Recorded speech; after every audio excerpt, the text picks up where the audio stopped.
Hi soul family, I hope you all are doing well. मैं angel mass से बहुत thank you कहना चाहूँगी कि उन्होंने मुझे एक मौका दिया ताकि मैं अपना इन्फॉर्मेशन आप लोगों के साथ शेयर कर सकूँ कि मुझे क्या पता चला अपनी जर्नी में। कल की जो वीडियो थी वो बहुत ही इम्पॉर्टेंट थी, प्लीज़ आप लोग ज़रूर सुनना। जो एंजल माँ ने शेयर की थी हमारी सोल सिस्टर की वीडियो, हमेशा वो बहुत बढ़िया इन्फॉर्मेशन हमारे साथ शेयर करती है and I really appreciate her hard work. तो मैं भी उन्होंने जो कहा उससे सहमत हूँ, क्योंकि मुझे भी अपनी जर्नी में ये सब रियलाइज़ हो चुका है कि एक्चुअली हमारा पर्पस है क्या। हमारा पर्पस बस खाली ट्विन फ्लेम को पाना नहीं है, ये बहुत छोटा चीज़ है। हम कहाँ फंसे हैं, अगर आपको एक बार समझ में आ जाएगा ना तो आप लोग रियलाइज़ करोगे कि कितनी बड़ी जिम्मेदारी है। ये जो उन्होंने कहा एकदम सच है। दोस्तों, मैं आप लोगों से कुछ बात करना चाहूँगी कि ये जो 2020 से हम अर्थ पे सिचुएशंस देख रहे हैं कि कभी कोविड आ रहा है, कभी वॉर जैसी सिचुएशंस पैदा हो रही है। खाली वॉर नहीं है, अब तो बहुत सारा ऐसा भी सिचुएशंस हो रहा है कि कंट्री की इकोनॉमिक्स कोलैप्स होने वाले हैं और आगे जो सिचुएशन होंगे वो और भी वर्स्ट होंगे। फूड क्राइसिस, फूड शॉर्टेज, ऐसे भी हालात किए जाएंगे पैदा, और ये पैदा किए जाएंगे। ये पैदा करने वाला और कोई नहीं है, ये डार्क फोर्सेस ही है।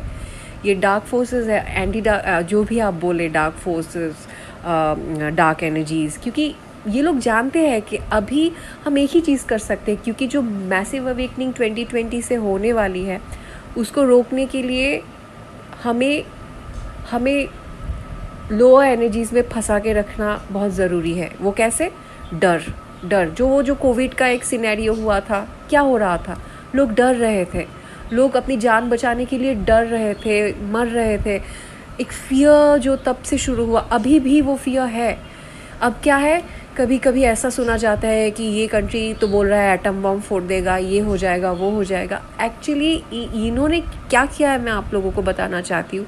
जो हमारे कंट्रीज़ चलाते हैं, जो हेड्स है, इनके दिमाग को मैनिपुलेट कर रखा है अभी उन लोगों ने। उनके माइंड को हाईजैक कर लिया है, उनकी डीएनए को मैनिपुलेट कर दिया है। अब वो लोग लोअर एनर्जी से ऑपरेट कर रहे हैं जो कि बिल्कुल बैलेंस में नहीं है, और उन लोगों के दिमाग में विषैले थॉट्स डाले जा रहे हैं ताकि ऐसे वॉर्स और ज़्यादा ख़राब सिचुएशंस पैदा करें हमारे लिए। तो ये बहुत स्केरी सिचुएशन है, पर हमको डरना नहीं है, हमको अवेयर रहना है और लोगों को जगाना है। तो लोग जब समझ जाएंगे कि ये गेम है इनका, तो तब लोग डरेंगे नहीं और तब लोग ऐसे मतलब इनके जाल में नहीं फंसेंगे। अभी जो फूड क्राइसिस की सिचुएशन आने वाली है 2-3 सालों में, वो आएगी ही आएगी। कैसे? क्योंकि ये देखिए, आपके कितने कंट्रीज़ में आप सुनने को मिल रहा है कि सूखा पड़ रहा है, फ्लड्स हो रहे हैं, फिर इन्फ्लेशंस भी एक प्रॉब्लम है, फिर वॉर भी हो रहे हैं। तो इनका जो एक रिज़ल्ट आएगा, देखा जाएगा कि भूखमरी, फूड क्राइसिस बहुत बढ़ जाएंगे, लोगों के पास खाने के लिए चीज़ नहीं होगी। तो जब लोग खा नहीं पाएंगे, जो लोग सर्वाइविंग में ही लग जाएंगे कि मेरे को तो खाना चाहिए 2 टाइम का, वो क्या समझेगा स्पिरिचुअलिटी? वो ये सब बातों से उसको कोई लेना देना ही नहीं होगा। यही उनका प्लान है। तो हमको बेवकूफ़ नहीं बनना कि तब हमको शायद ऐसा कुछ ऑफ़र कर दिया जाए कि ठीक है, तो फिर एक सिस्टम ऐसा कर देंगे कि तुम अपने अंदर एक चिप फिट कर लो, जाके हमारा कॉन्शियसनेस हमेशा के लिए सुला दिया जाए, हमारा सोल जो है उसको मार दिया जाए। तो ये सब प्लान है इनका। ये जो डार्क फोर्सेस है, ये नहीं चाहते कि ये प्लैनेट अर्थ 5D अर्थ में कन्वर्ट हो, 3D में ही ये लोग हमको रखेंगे।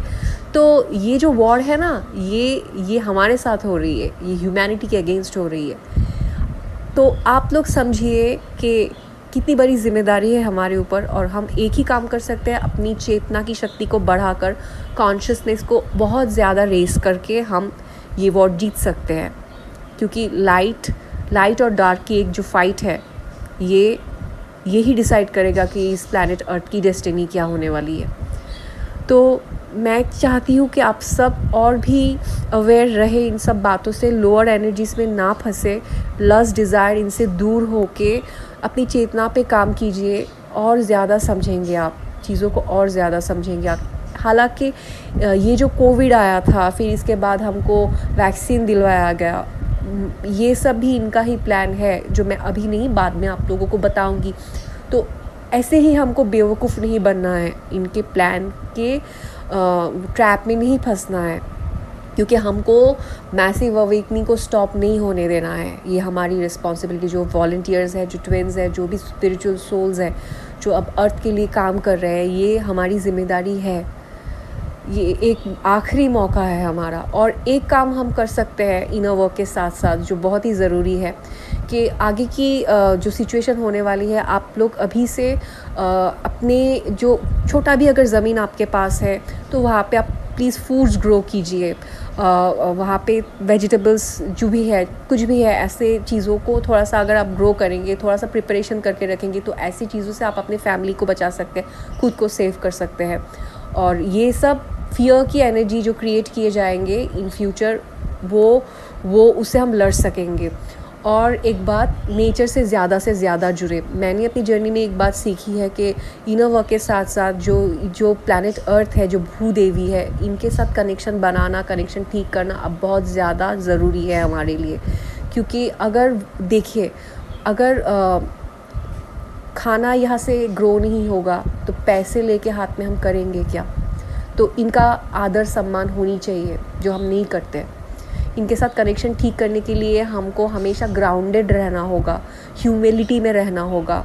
मैं तो अपनी एक टाइम ऐसा मैं अपने दिन में निकालती हूँ जब मैं वॉक करती हूँ, नेचर के साथ कनेक्ट होती हूँ, मैं सनसेट देखती हूँ, सनराइज़ देखती हूँ, तो मुझे बहुत अच्छा फ़ील होता है। तब मैं परमात्मा को बहुत क्लोज़ महसूस करती हूँ। अगर भूदेवी के साथ कनेक्शन ठीक नहीं किया, नेचर के साथ कनेक्शन ठीक नहीं किया, तो परमात्मा के साथ हम नहीं जुड़ सकते। ये मुझे सच लगता है। तो ये हमें करना है। और ये सब थोड़ा सा अपनी चेतना लेवल पे ज़्यादा काम कीजिए, ताकि आप लोग और अच्छे से चीज़ों को समझ पाए। एंजल माँ, प्लीज़ अगर आप मुझे ये शेयर करने का मौका देंगी तो मुझे बहुत अच्छा लगेगा कि मैंने भी एक सोल पर्पस कर पाई हूँ अपनी ओर से। और थैंक यू आपको बहुत ज़्यादा, आपने हमको हेल्प किया है, इसलिए आज हम समझ पा रहे हैं कि हमें किन चीज़ों से बचना है।